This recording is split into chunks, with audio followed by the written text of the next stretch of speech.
Sorry for the intrusion, but I came down here to inform you that on March 1st, our Kickstarter for Season 2 of Rivers of Confluence will go live.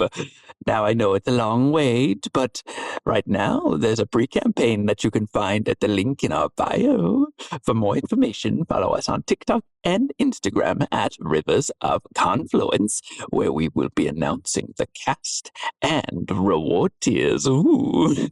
But seriously, your support does mean the world to us, and we would love nothing more than to create more adventures for you to enjoy, just like this one. Now, I'll let you get back to it. Rotting, that is. Rivers of Confluence is an explosive, violent, seafaring tale. This episode's content warnings can be found in the episode description.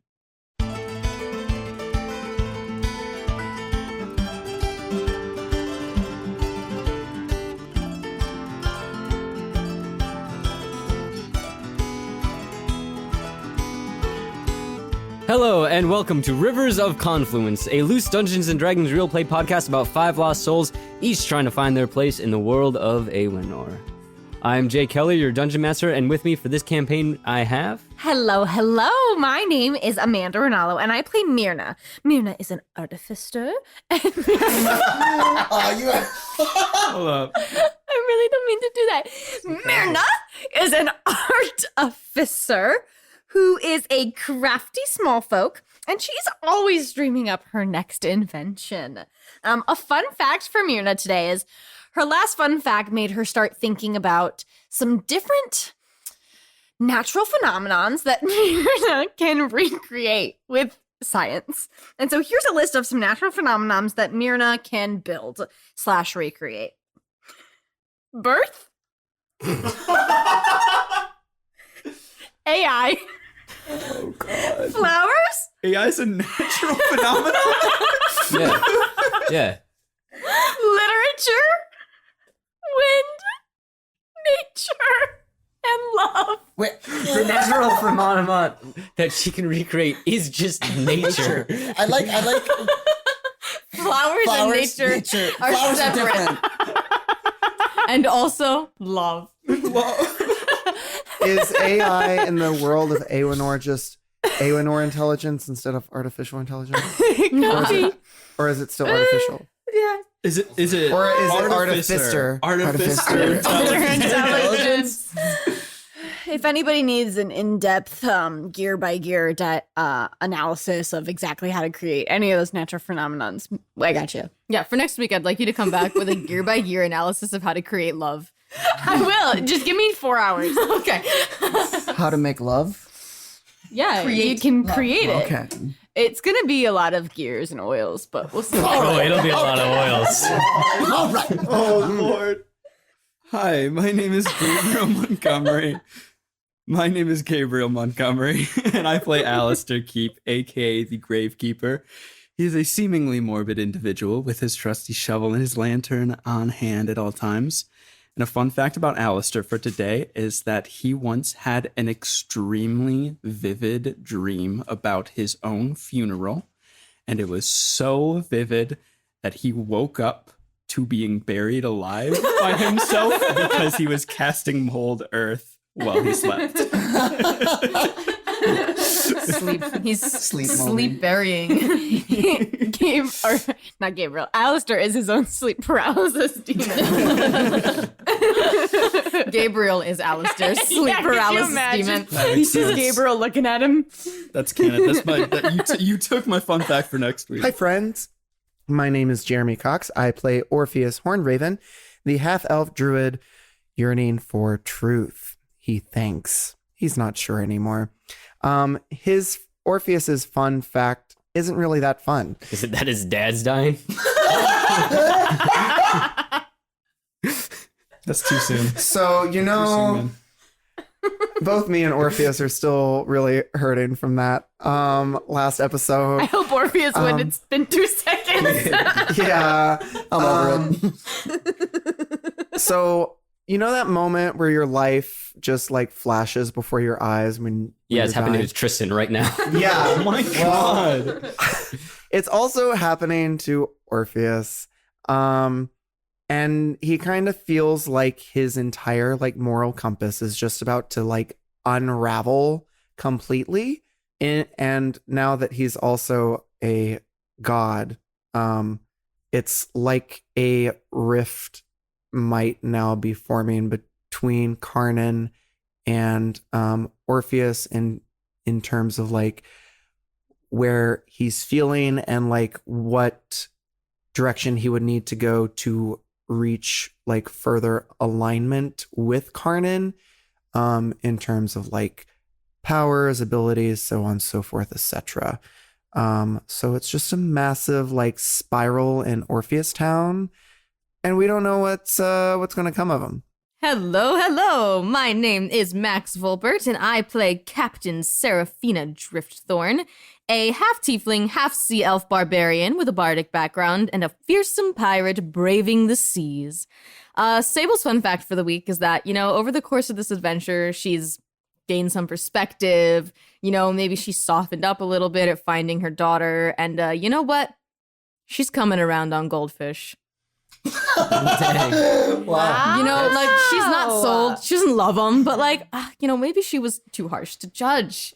Everything is just kind of born into the circumstances they're born into, and they can't do anything about that. And it's not their fault that they can't live in salt water. They're freshwater fish. I could make you some saltwater goldfish. Yeah? I could make some robots that are saltwater beings. I feel like that would be great because then Sable could compare and contrast the saltwater goldfish and the freshwater goldfish and see if there's are the saltwater goldfish really good enough to be like, yeah, the freshwater goldfish fucking suck. or is it largely the same, It's fair. Let's do some experiment. But maybe we could get a fish tank on the ship. Maybe. But yeah, in the midst of everything, she's coming around. She thinks about it every so often. Fighting the undead army, she's like, maybe goldfish aren't that bad. That was the takeaway that, I was hoping that you would get. Having a child, softening Sable. Ugh, makes you so soft. This is truly the character arc we've been We about. would know. Soft, you ain't had nothing soft. Hey guys, my name is Mitchell Maguire and I play Augustus, the chimp formerly known as Bonzo. Now, Augustus is a retired circus performer, and last episode he certainly was a dom, making Mr. Madav Navarro do all his bidding for him. So, real dom behavior. Hit him a little bit and tell him what Last to do. episode, he was a psycho. I don't know. I think it was fun. And a fun fact about Augustus is, I think during this fight and seeing Sarek, he started thinking about Kirby on the ship, his dead body. And seeing Sarek, he was like, he has decided that he wants to collect the bodies of Sarek, Lyra, and Kirby so he can carry them on a banner when we fight Lucendio. So he just wants to paint a banner. He doesn't need the bodies. No, he wants he wants to put the bodies on a stick and be like, Lucendio, me going to kill you. The bodies are the banner. Yeah. He wants a collection. I want to intimidate. No, Augustus wants to intimidate. Mitch doesn't want this. Let me put some Sorry, separation Mitch here. is revolted by this. I find it disgusting and abhorrent. But Augustus wants to intimidate the naked blue man, Lucendio. One of those corpses is my mother. Okay? You hate her? Rhinel's grandmother. All right. Would Sable not do the same? You know what? I'm going to say something crazy here. No. No, she wouldn't. Would you do it if I wasn't here? I would not. Even I have lines. I love that we're role-playing during the fun fact. Well, you know what? Mandy kind of canonized it in a weird way when she said that Myrna's been thinking about last week's fun fact a lot. So she's like, ever since last week's fun fact, Myrna's been thinking about what else. Yeah, Myrna would just know this, but yeah. Every day, our characters sit in a circle and say a fun fact about themselves in world. Yeah, you don't know this, but this is all in world. We're doing it right now around Tristan's body. My NPC fact for today has to deal with Tristan Hornraven, and that's that he has never had any issues at the doctor to get his blood drawn. So despite having a tree trunk thick neck, he was powerless against Sarek's blade. his muscular dad bod body betraying him by being so incredibly vascular. Did I mention that he was hot?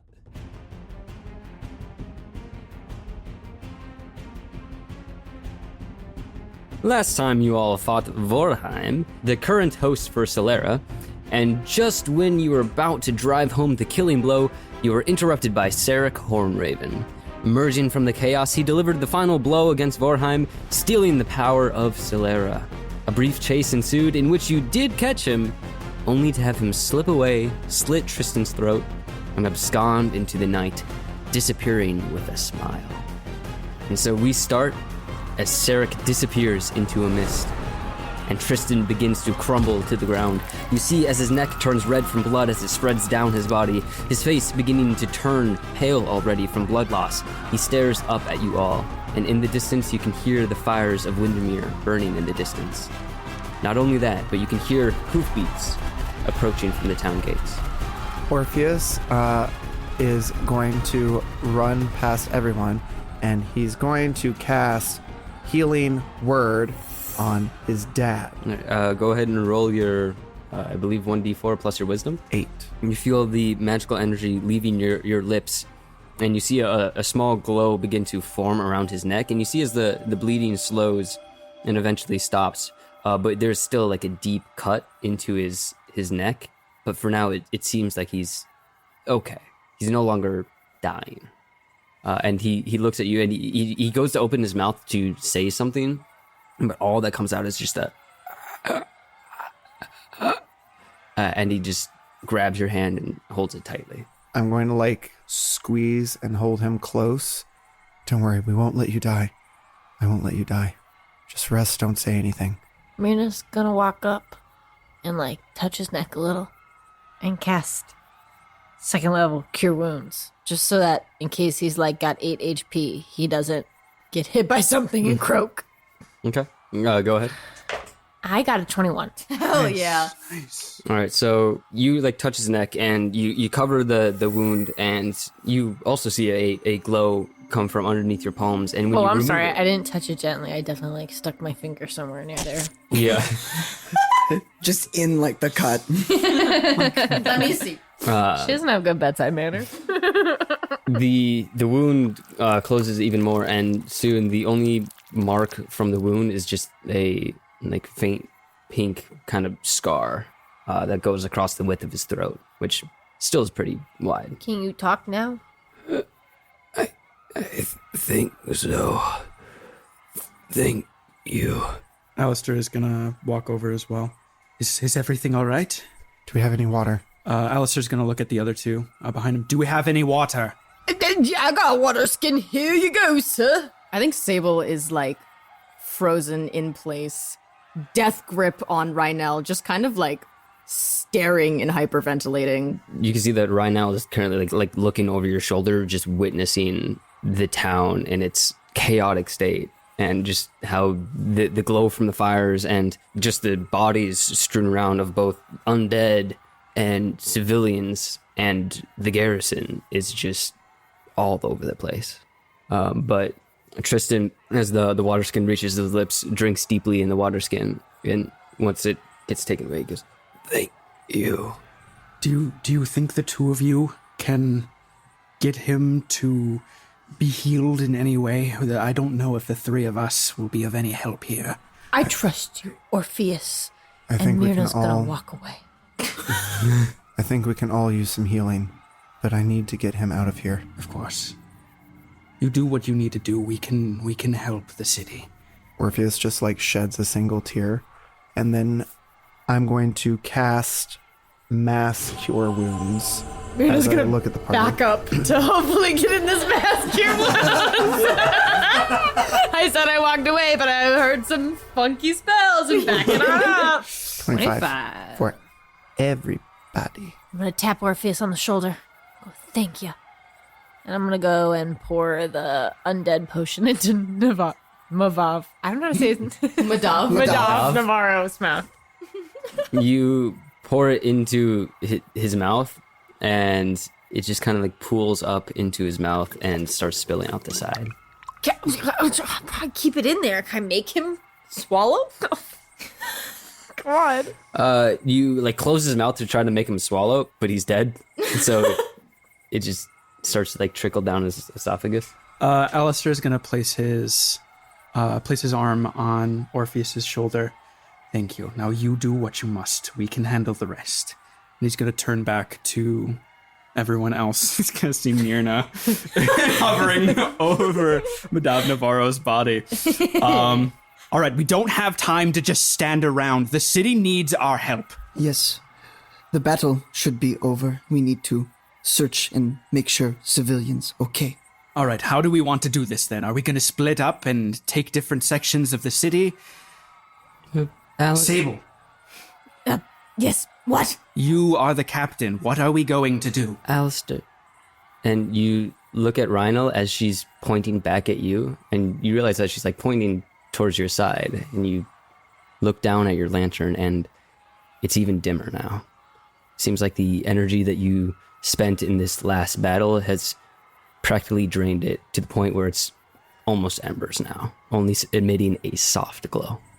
That's all right now. We don't have time to worry about it right now, but we need to take care of the city. Take care of the city?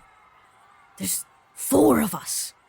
There's 4 of us in an entire city. There's 4 of us in an entire city and hundreds of dead bodies. And we've accomplished more difficult feats than that before. And still he gets away. He could come back at any moment to take something else. We just need to find the civilians and gather the dead. Well, maybe we bring the wounded to City Hall and bring the dead somewhere else. Morale. Okay, I can handle the dead. Someone needs to round up the civilians, and someone needs to deal with the fires. We don't have time to just wait around for people to help us. Okay, Sable, Right. come with me. All right. And we'll look and help the people. Yes, we'll collect the civilians. The people are alive. And we can help. Okay. And I think Augustus is gonna kind of like guide Sable and start running to look for whoever needs help. All right, so you two begin running around the city, stepping over bodies of both garrison, civilians, and undead alike. You pass a couple burning buildings where there are currently members of the garrison that are forming water lines to pass buckets and throw them onto buildings that can still be salvaged. You begin to start gathering civilians and taking them from the houses. There's one that has seemed to collapse with a couple people still inside. And so make some strength checks as you're trying to salvage these people. What are the rest of you doing? Alistair's going to start going around and collecting the dead, bringing them out of the city walls. Out of the city walls? Mm-hmm. Is there like a carriage or like a wheelbarrow I can find somewhere? Yeah, I'd say that there would be kind of abandoned farm carts and stuff. Cool. Yeah, what would you say? 21. Mod 20. Yeah, so you begin picking up parts of collapsed roofs, and civilians start crawling out from underneath and joining the ones that have already been salvaged. They begin to join the fire lines to try to save the remainder of the city. Alistair, you start piling the bodies onto the cart and start taking the cart out through the main gates towards the outside. I'd like to go with Alistair. Just obviously, if someone was screaming or burning in a building, yeah, I would go with them. But if it seems like no one's currently dying or just trapped, then I'll go with Alistair. I mean, there's plenty of screaming, and you pass wounded soldiers and people that are currently at least being attended to at some basic level. It doesn't appear that there's too many surgeons or doctors at this town, but you see several members of the garrison, but also the army that you brought, kind of just using battle first aid to tend to some of the wounded. But as you leave the gates of Windemere, you see an ocean of bodies cast around the battlefield. Thousands already decaying, the undead army of Vorheim, and among the masses you see the armored blue uniforms of the soldiers you brought here. They lie like stars across a dead sky, too plentiful to feel like a victory. And inside your mind, Myrna, you hear the voice of Windemere. It was like this before, when humanity knew of us as more than legends. it will be like this again. Gunir, I know that I am your vessel. I know that you are one with me right now. But if you for the slightest second think that I still don't want gods completely off of this earth, then you are fairly mistaken. The whole idea has never changed, you dummy. We just need you to win. This, if you weren't here, if you guys didn't come back, this wouldn't happen. So, thank you. I will be talking to you shortly because I will need to figure out where the fuck Sarek is, but for now I would like some space. Thank you. And you don't get a response. Nice. And as you two are taking this cart outside, you do see Delasaran among the field. He's currently binding the leg of a soldier before moving on to another, blood obscuring part of his face. And he stands turning and seeing you. He goes, "You're alive." And he manages to gasp it out before stumbling over to you, trying to pull the closest one of you to, in for an embrace. You can feel reflected in him your own tiredness and just exhaustion of the endless night. It's good to see that you're still with us as well. Barely. Whatever you did, it saved our lives. It's only going to be a temporary victory. It may lead to worse. Still, we've survived another day. Aye, that's all we can ask for now. Aye. Help tend to the other wounded soldiers. I can handle this mess out here. We're sending everybody to City Hall, trying to gather everybody together to at least get some people who know something about something there. Do you have anybody who could maybe ride and give word to our queen, our savior, our ruler in the capital? Yes, Isabella Volpert? I can send a messenger here, but we also probably shouldn't spend too much time here. We'll do what we can and help who we can, but her coronation or lack thereof will be decided in a couple hours. Yeah. And after that, who knows what could happen. Well, we have to take this one step at a time. If you are able to send a messenger, then that would be greatly appreciated. Of course. And he turns and begins speaking to another soldier, and you see that soldier begin to walk away before getting on a horse and galloping off up the bluff into the distance before you lose him. Would I be able to roll a history check? I would imagine it would be if I can recollect any sort of specific burial ritual that the people of Lockram would commemorate their dead with. So the people of Lockram, if you're buried with high honors, typically you would be buried on a cliff or a bluff overlooking the sea. And instead of being buried in the ground, you'd be buried underneath a cairn of piled rocks. That would be with high honors, but there's so many dead and not enough rocks. What about just more of a standard, just so I can kind of gauge what's best to honor them? The standard burial would just be to be buried. Okay. You do remember a particular set of burial rites that typically members are given, and you could give those if you wish. Yeah. We're relatively close to the sea. I know Cord is sort of primarily highlands. So would I be able to bring the dead to overlook the sea? I might not be able to find enough rocks to stack on them, but just to give them some honor. Yeah. Mm-hmm. While all that is happening, Myrna is going to try, for the first time in a long time, to do the brunt of the work. Just trying to see if, since Alistair's lantern is dimming, and can she sneakily cast Cure Wounds? Trying to see if it'll help. On Alistair? Yeah. Yeah. You cast Cure Wounds, and it has no effect on the lantern itself. Well, you also get 14 points of healing. And those of you that are outside, you do see that the army of Korrid and their blue uniforms are seemingly joined by at least another group. They do appear to be elves and are helping with some of the aid to like the wounded, both magical and non-magical. But you see them kind of running around from person to person as well. You also do see the carriage that you arrived here in start making its way into the city. And you see the carriage driver that accompanied you driving it.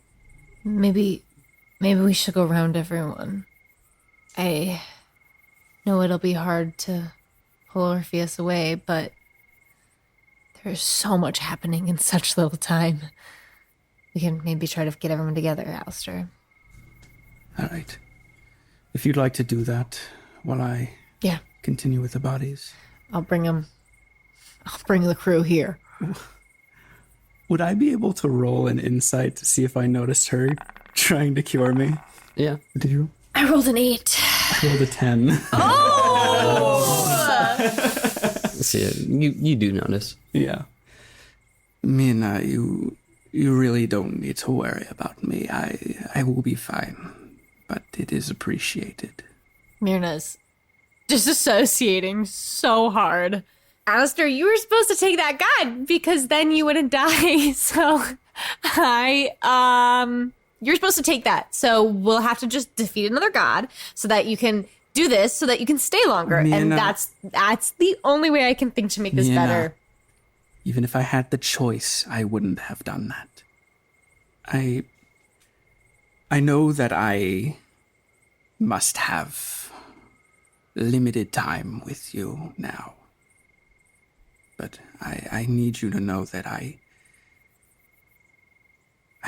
cannot rest knowing what Calamar and I have done to you. You didn't do anything to me. Yes, I did. All of this wouldn't have happened if I died like I was supposed to. Well, then I'd be there with you. Because I'd be dead too. No. You would have lived the life you were meant to live. You would have lived peacefully. And now I led you to this. I'm extremely grateful for the time that I have gotten to spend with you, the chance to get to know you. But it's hard for me not to think that I would take it all back, knowing what I've now made you become. I disagree. I fully disagree. Knowing me, I think this shit would have happened still. Listen, I get it. I can't make you decide to stay, and I can't make you decide any of that, but just know that this... it's kind of cool. I mean, I don't want to be a god for life, but it's kind of cool for right now, and I will take and learn some stuff from it, and then we'll banish it. Like, we'll be good. Like it'll be okay. Like, it'll be fine. And in 1,000 years, do you think you will still feel that way? Myrna, I have lived a year over what I was meant to. You are going to live far longer than that. I hadn't really thought about that. It's all right. I don't blame you. I need you to know that. But, one step at a time, I suppose. If you would be able to round up the others, I can take this from here. I'm just gonna look out over the sea for a second. And before she runs off, just give Alistair a really big hug. Even though she's probably hugging his knees or ankles or something like that. Alistair's gonna bend down to hug her back. Thank you. But I just want you to know that I have enjoyed this year more than I could ever imagine I would have enjoyed any other life. So you can feel the way you want to feel about feeling like this was happening because of you or any of that, but it's not. I would have found the chaos no matter where I go. And I'm just so happy that it was with you. And she's going to run away. And Alistair's just gonna watch her as she runs off before getting back to work when she is out of sight. You hear a soft metallic noise as rain begins to fall upon your shovel. And looking out over the sea, rain begins to fall and the sea begins to churn and become choppy as you tend to the dead. Myrna, you return back into Windemere, and you can see that with the onset of rain and the fire lines, a lot of the fires have been put out and the remainder are starting to die down. Mostly it's just smoke billowing from the town at this point. The civilians are still dazed and confused and scared, but for the most part, the screaming has stopped. And one by one, you're able to find your companions once again. I think Augustus is going to spot Myrna approaching, and he's going to kind of look at Sable and then walk towards Myrna and say, "Where should we meet? Is that what you've come to tell us? Where do you want us?" I think we should meet in by all the bodies. Because Alistair's got a bunch of work left to get going. So we could talk about next steps. If everyone here is like headed to a good spot. We'll meet you there. You don't. She's gonna peek over the corner of the shoulder. Just give us time, Myrna. It's okay. Just, we will meet you there. Okay. Are you gonna check in with Orpheus? We will find him, or you can tell him me need to talk to Sable. Okay. You have fun. And then Myrna's gonna walk back to the outside of town, I guess. And Augustus is gonna walk to Sable and go, "Captain, you okay?" You know, it's just not... It's not what I ever pictured, Augustus. I didn't want the renown. I didn't even want the gold. I just wanted to live on the sea with my daughter and my husband and my mom and my dad. I didn't want much. I don't know how we got here. But here we are. We cannot control life. All we can control is what we do next. Sable, I am sorry. I know you know about Orpheus. It is my fault. It's not your fault. In my dazed state after drinking Bunir's blood, me was just trying to help. They say they want Karnan. I say, "Orpheus, take wood." And then he ascend. At the end of the day, he made his own decision. He took stock of the things around him, and that was the choice he made. And that's not on you. Okay. I just know how much pain the gods have cost you. Sable, you are my first friend. Other crew, my friends too. But when you were my master, you didn't treat me as if I was just dumb chimp like in circus. You made me second mate. You trusted me to do things, gave me freedom. No one in a long time ever treated me that way. I just want you to know, happy to call you my friend. And Augustus is gonna give Sable a hug. Sable's gonna hug back tightly but carefully because Ranallo's on her chest. Which, speaking of which, you feel another set of arms around you, Augustus, as Rhinal embraces you as well. Happy to call you my friend, too. And no matter where you go, you'll always be my second mate. Aye, Captain. We pirates. Aye, me boy. We pirates. Let's get Orpheus and take him to Alistair and Myrna. Let's go. So you start heading over towards where you saw Orpheus lead Tristan away. And it isn't long before you find them again. Orpheus, where would you say that you would have taken him? I've probably taken him to City Hall just because it's so close and I don't think we can trudge back to our home, our little cabin in the woods. But I'm still like holding on to him.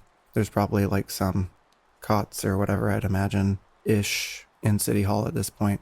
And I'm just like squeezing his hand, looking down at him. And I'm going to talk to Karnan for a moment. Karnan, I don't know what to do. I didn't want to become a god. I didn't want you. I just don't feel like I can do this. I didn't feel like I had a choice to save my father, Atreyu, my home. Already lost my mother. I almost lost my father. It all just seems so pointless. What do I do? If you want to get rid of me, I understand. All it would require is a willing avatar for me to inhabit. But Orpheus, time and time again, my power has inhabited those who are hungry for it. For the first time, I am joined one with whom they don't want my power. And part of me wishes that it could have always been this way. I think there would have been a lot fewer dead if it had been. I do not know what you should do. And I've only shared this body with you for a short time. But I must say, you seem worthy of my power. I don't know about that. The moment Sarek slit my father's throat, I felt myself unravel. All I want to do is kill him. I want to kill Sarek in the most gruesome, horrendous way possible. But the other half of me just wants to stay here, to stay with my father and not leave. Some way I wish I had never left. And I know there's no going back in time to change any of that, and there's some wild purpose to all of this, and I wouldn't trade my friends for anything, but I can't lose my father. He's the only family I really have, the only blood I have. You mistake one thing, Orpheus. There is no grand purpose to all of this. It is life. And if you don't stand against the coming tide, you will not get to choose the outcome. The only purpose you need carry is the purpose you decide to carry. No more, no less. Orpheus is going to nod and just like look down at Tristan. Orpheus, if you hadn't arrived in the temple, Sarek would have my power. He may have Solera's now, but he would have had a lot more time if you hadn't been there. And Orpheus is going to nod. Thank you, Karnan. I just need a moment with my father. And he's going to look down at Tristan, assuming he's probably asleep.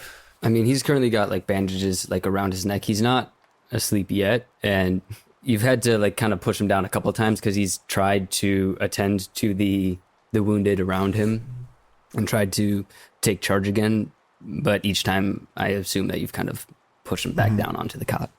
Father, I wish I could stay with you, but I know I'm going to have to leave. But I was so scared that I was going to lose you like we lost Mom. You've been everything to me. my hero, my teacher, my best friend for so long. And when Sarah came up behind you and slit your throat in front of me, all I saw was red. I don't know who I'm becoming, and I'm so scared that I'm not going to be the son that you wanted me to be. He places his giant mint of a hand over yours. And he goes, "The day you were born was the happiest of my life, but also the most terrifying. I thought of thousands of things that could happen to you, thousands of ways that you could get hurt or lost, or I made it my life's mission to protect you. And you became my everything after your mom died. And I became your everything, and I'm sorry for that.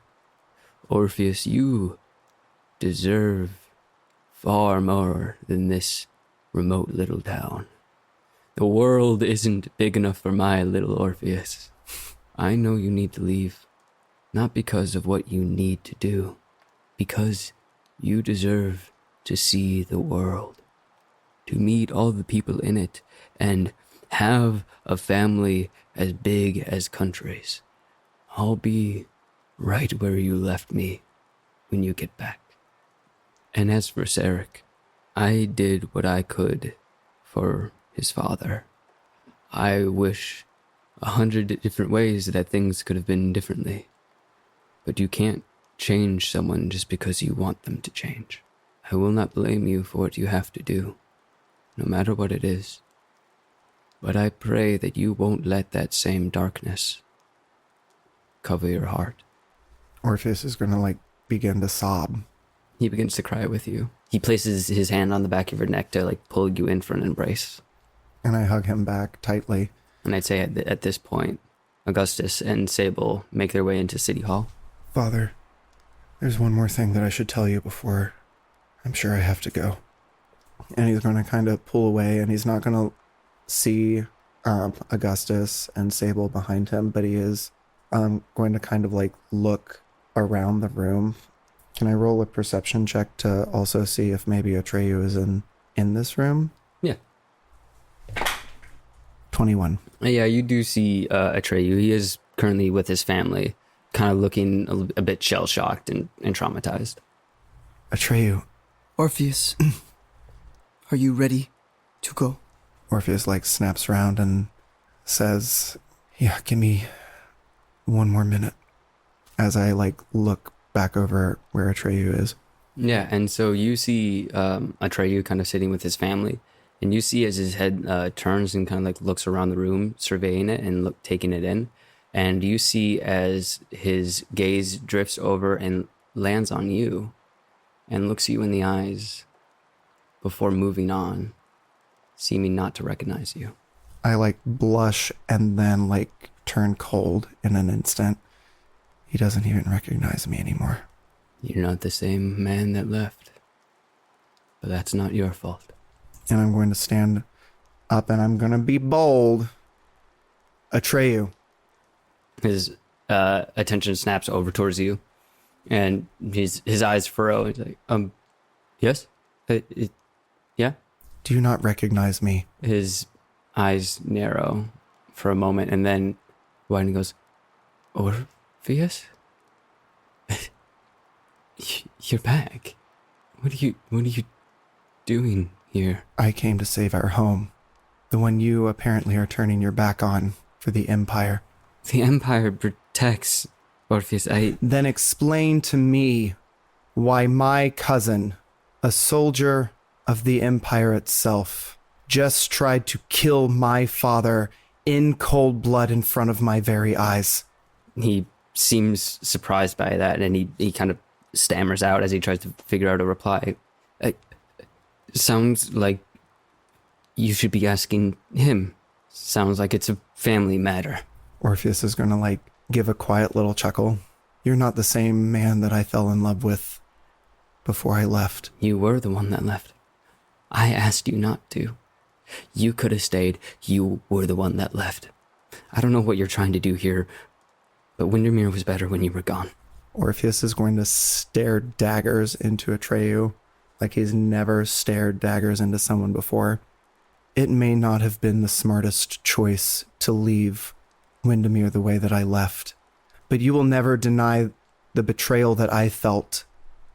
And as valid as those feelings are, and as sorry as I am to have left you and my father understands why I had to leave, and so I thought did you.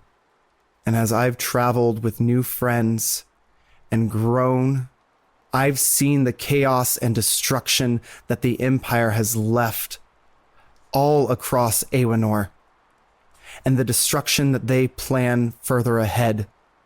You disgust me now, Atreyu.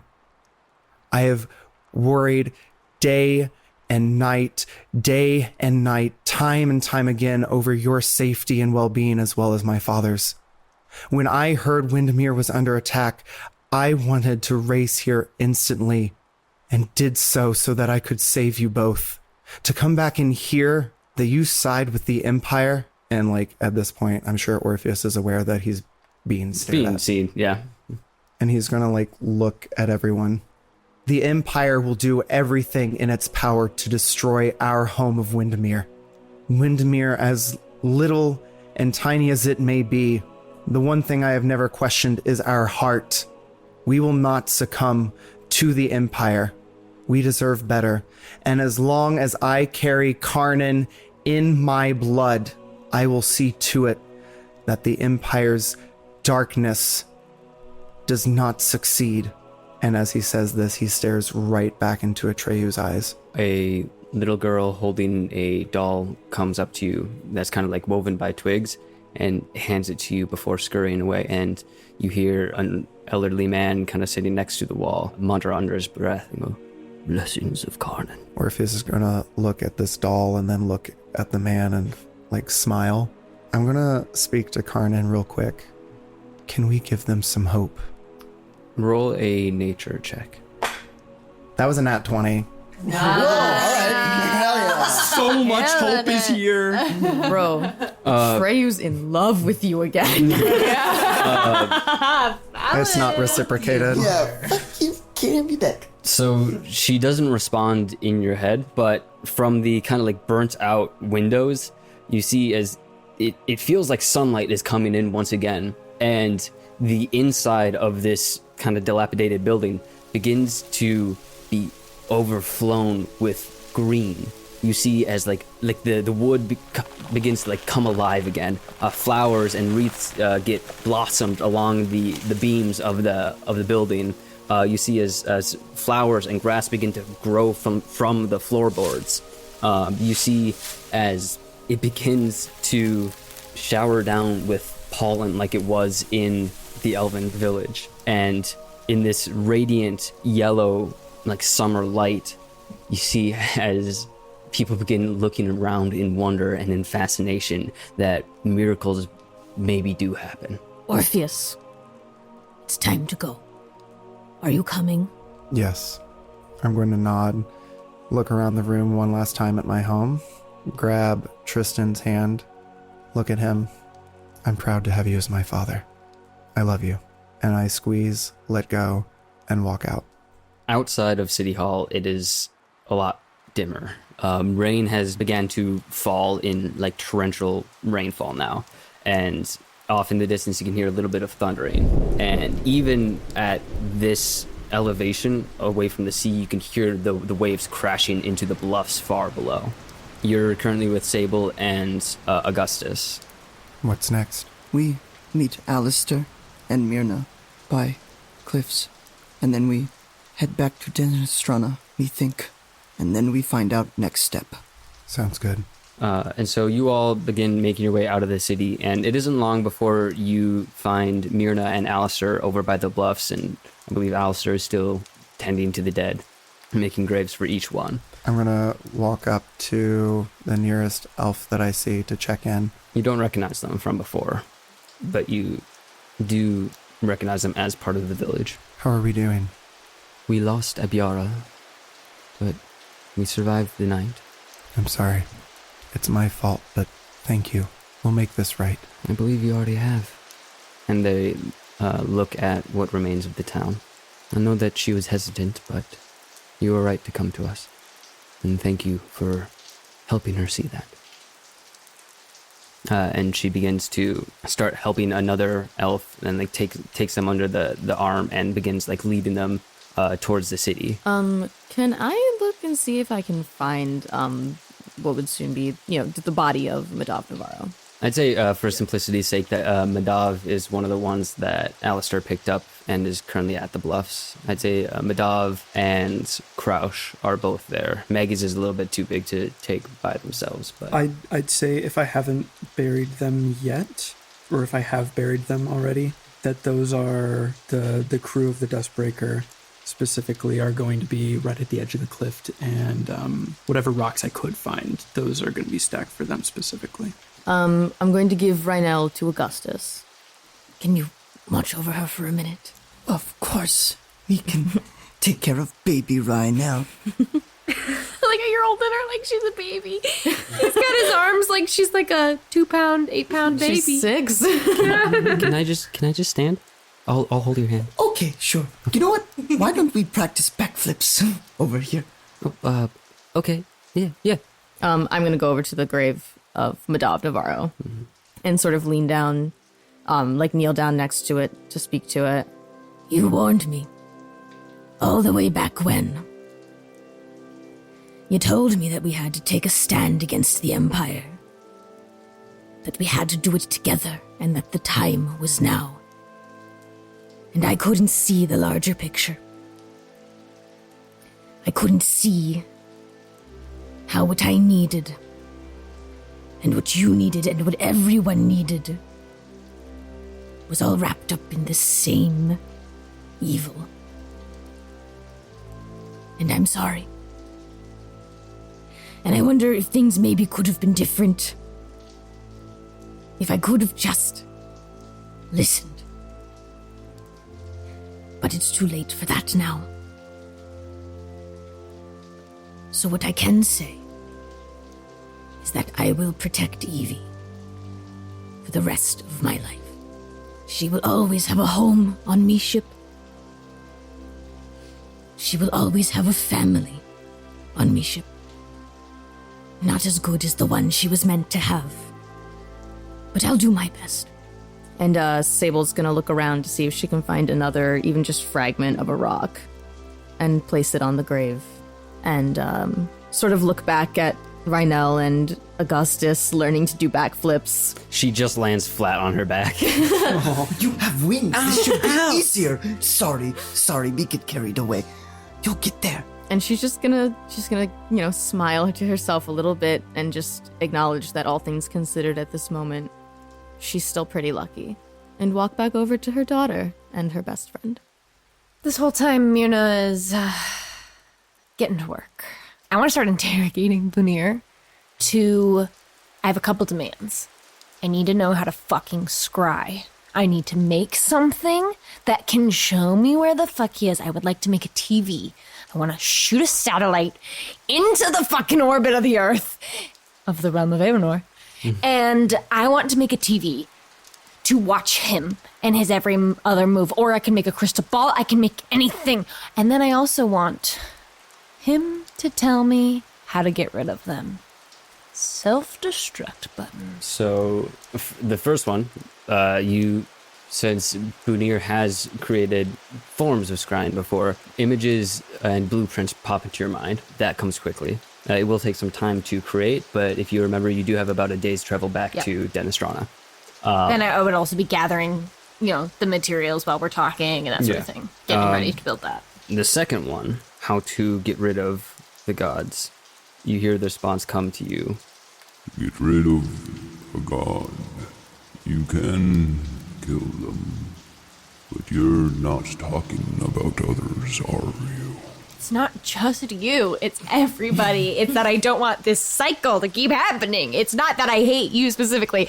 I actually think that you're pretty lit. You're the one person, the one god that I'm actually kind of grateful for your help right now. But what I don't want to keep happening is what we just saw happen. All of those people that died didn't have to. I feel a premonition that now Orpheus and I are very large targets, so I would like for this to stop. It can go back to the way it was before. Before Lucinda broke the barrier. But if that were to happen, we would need to go back to our realm. Karnan would still be able to walk the earth as they are a natural spirit. But the unnatural gods, the gods representing aspects of humanity, would need to return to our realm. Great. Tell me how it was done with Lucinda. To bring back the barrier, Samar will have to work with us to create it again.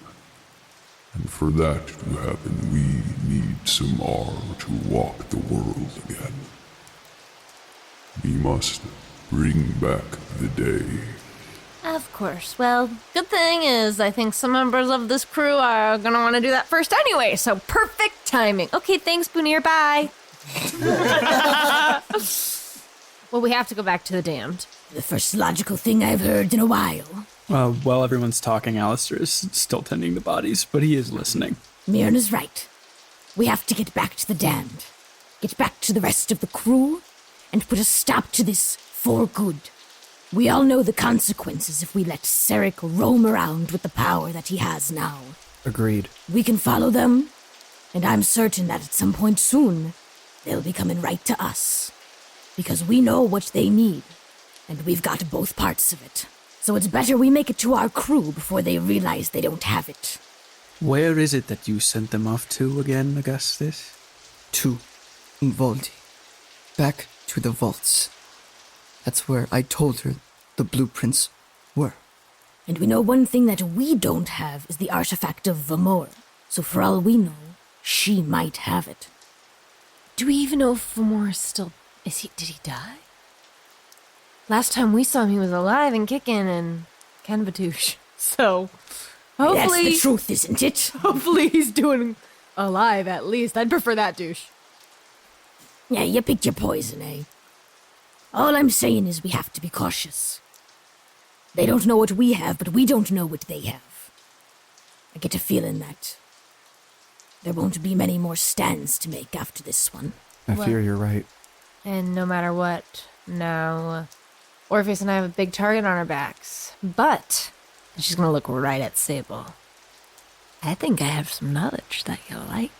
Is that so? If we can bring back Samar, she can help us push almost all besides herself and maybe some other natural ones of the gods out of this realm for good and make a barrier. Gods out of this realm?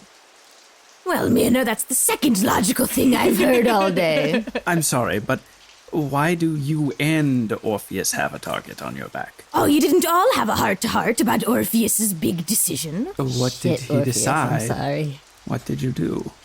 I took Karnan. Willingly? I didn't feel I had another choice to protect my home. Orpheus, there is always a choice. There's nothing we can do about it now. I'll keep her until this battle is over. From there, we'll figure it out. And maybe with this barrier, she won't need some mortal host anymore. Yeah, there would be no way for her to have any mortal host because we're going to kick her to the curb. All of them. Bonnier too. All of them. You know, Myrna, I like the energy you're bringing to the table. After I extract all of his blueprints. I hope we are able to do this, With the most sincerity Myrna has felt in her entire life, she looks at Alistair and says, I will die doing this. If I die. I will die before I don't do this. How about that? I say as she says the most sincerity in her entire life. That's the most. Alistair is looking at Myrna as she's saying this and nodding and smiling hopefully it doesn't come to that. Yes, that's the... But I will die before I don't do this. There will be no more deaths on the damned. This is the crew, and we don't believe in crewmates behind any of us. On that note, if anybody else tends to pass along a second diamond worth of 300 gold coins, let me know. Because right now, if 2 y'all fuckers go down at once, I'm screwed. So, look for diamonds. What? And you hear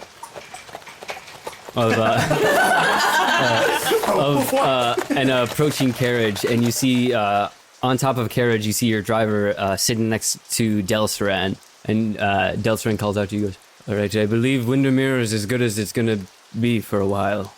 Are you ready to go back?" Yes.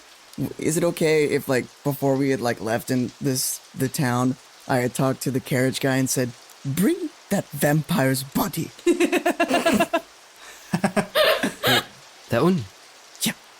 Well, okay, you want to go bury it? I think there's someone outside that's like burying bodies. Just find us and bring it. That's all me want. Are you keeping one? And Alistair's gonna walk over and see who it is. Is like, oh, why are we keeping this one? For intimidation. Me, God killer. Me have to show gods I've killed to Denestrana. Myrna's gonna go rip out his fangs to see if she can use the vampire poison. Okay. Yeah, you rip out both fangs. Cool. Alistair under his breath is gonna go, well, we technically didn't kill him, but...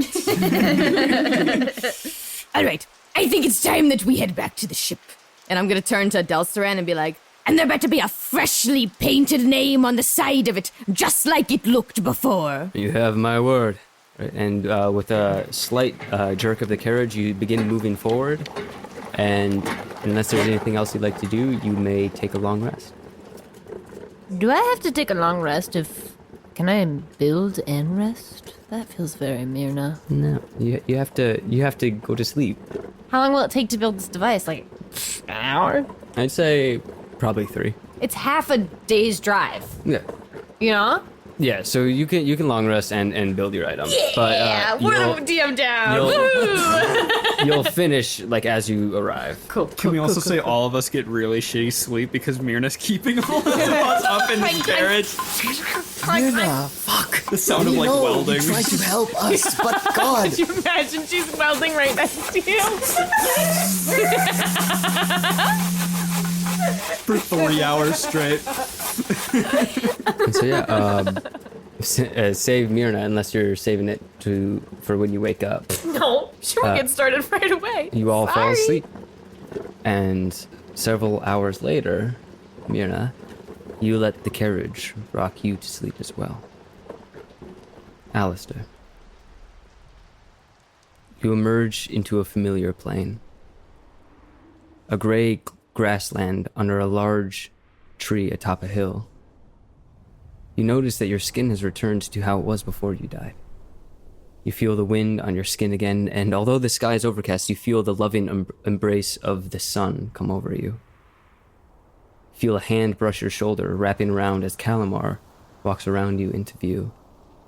Hand moving up your cheek. "Hello, Alistair," she says, tears in her eyes. "I am so proud of you. The souls disturbed by Solaire's avatar can finally rest. As can you." You think I can rest? You think I can rest knowing what you made me do to her? It was the bargain for more time. Yours and hers. More time for what? To suffer? To live. What she will be going through, it is not a life worth living. Every life is a life worth living. A life that isn't even her own? Alistair. She chose her fate. You just merely helped her along the path. Yes, and it's a fate that she wouldn't have even had the chance to choose if I wasn't there. She would have lived on and had a quiet life, making her inventions, tinkering away, and dying an old and happy woman. And who's to say she can't? Bunir. Alistair, to let a god inhabit you does not mean your end. Like life, it continues. Although it changes, it continues. I'm not worried about the end, I'm worried about the change. Why? Do you think it changes her? Has it changed the avatars before her? The change that befell each avatar, no matter the god, isn't one of personality, only one of power. Power has a way to bring forth the extremes in people. Power is not always a bad thing, Alistair. I can't rest. I can't rest leaving her like that. I don't care if the power never gets to her. The bargain is done, Alistair. Your journey is done. I can't believe I'm asking for it, but you need to give me more time. I have given you 2 lives already. I told you long ago I would not be able to do so again. You gave me no choice before. It was a life I did not want to live, and now I sit here and I beg. And Alistair is going to get on his knees. I am not done. Just a little more time, that is all I ask. For 10 years, 10 years I spent on that ship, looking for a reason to go on. I explored far beyond the borders of our maps, and I found nothing. There is nothing out there. And after 10 long years, we wind up home, and I find Myrna. And it is almost my failure that kills her. I thought my death in that moment, if I could die to save this innocent person's life, that is all the purpose I could have asked for. And you took it from me. You took my purpose from me. And for what? To force my heart into feelings it was never meant to have?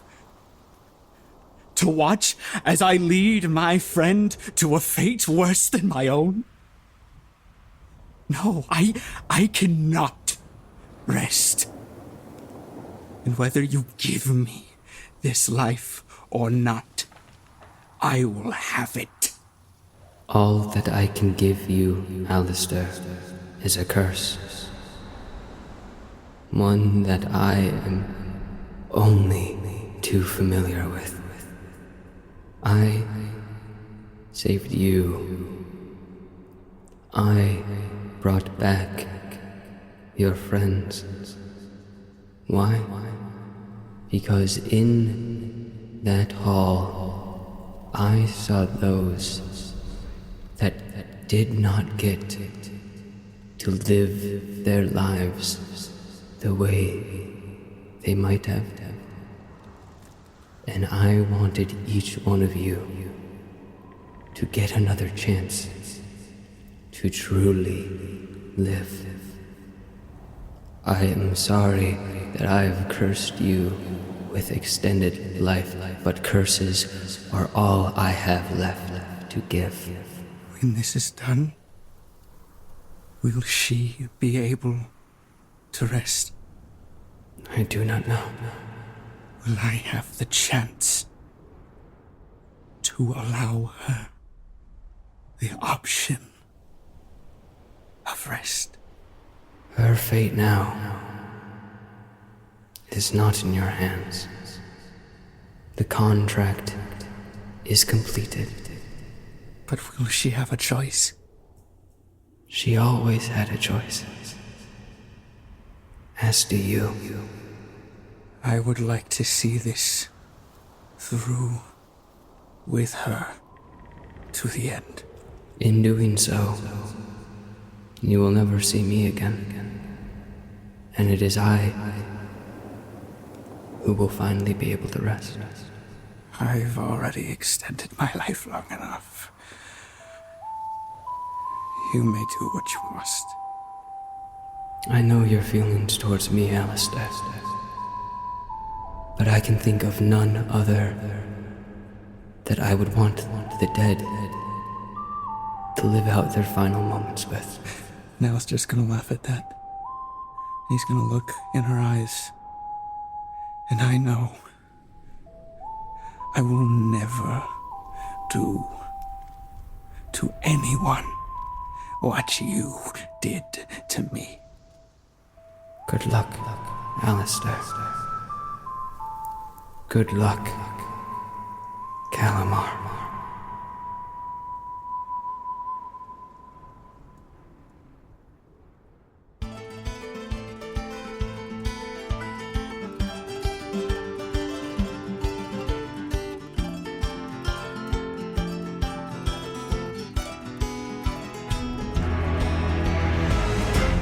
Hello, and thank you for tuning in to this week's journey. Follow our socials at Rivers of Confluence and find us at riversofconfluence.com. Sound design and editing brought to you by Spit It Out Audio. For extra content and early access, find us on Patreon. Next week in Ewenor. And as you begin to stir, you all think you notice a intense pressure coming within the cabin. Do you have anything of Syrinx? Like a tooth? You humans are such a letdown. What was that? They must be defeated. We are wasting time. We've got to get to Mount Ozaki. Bitches love big blam blams. We need to know exactly what we've got and exactly what they've got. Wouldn't Brunir want us to ascend and become more gods? I can also just tell him to shut up. Like, I'm in control. You will fail tomorrow, and it will be your fault. I will never be weak again. The second you become a threat to Ranallo, I will try to take you down. I've seen you both so proudly with a shout that raised the dead. I've seen you sing so loudly with a voice as true as lead. If I'd fallen down a well, I could never lose my hope. I will be there right behind you as a mail and a rope.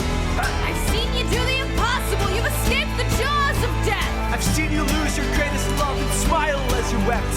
When villains call your name, you never stand back in fear. I can fight 100 legions as long as you are here. We will run to the blazing sun. We will drink to the pirate sea. We will travel through hell with the hand we've been dealt. And face grace lottery. We will tread through the deepest snow. We will sing till the morning glow. We may win, we may lose, but there's nothing else we choose. 'Cause fighting on is all we know. Yes, fighting on is all we know.